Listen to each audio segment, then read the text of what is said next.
Day baon serye, nagluto na lang ako ng pancake. Ayan, lahat na. And then, ikakat ko siya ng yung molder na yan, gagamitin ko. Pwede din pala siya pangkat, o, diba? Yeah, medyo diinan lang. Ayan na, nakat na siya.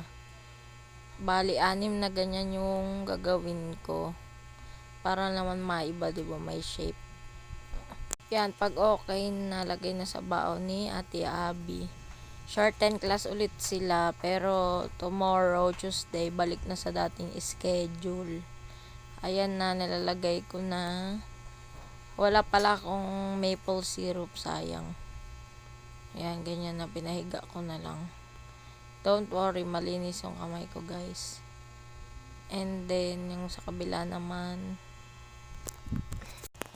ayan, paisa-isa pa, katagal pa, o, diba? Pag okay na yung dagdag baon niya, na bumili lang ako ng ganyan na brownies, ayan. And then, orange, yung prutas niya, ayan. May sumama pang sinulid yan, eh. Yung then, yung pochi. Ayan. O, diba, inairaos na yung Monday baon serye. Ang gulo pa. Thank you for watching. Like and follow for more baon serye. Bye, guys.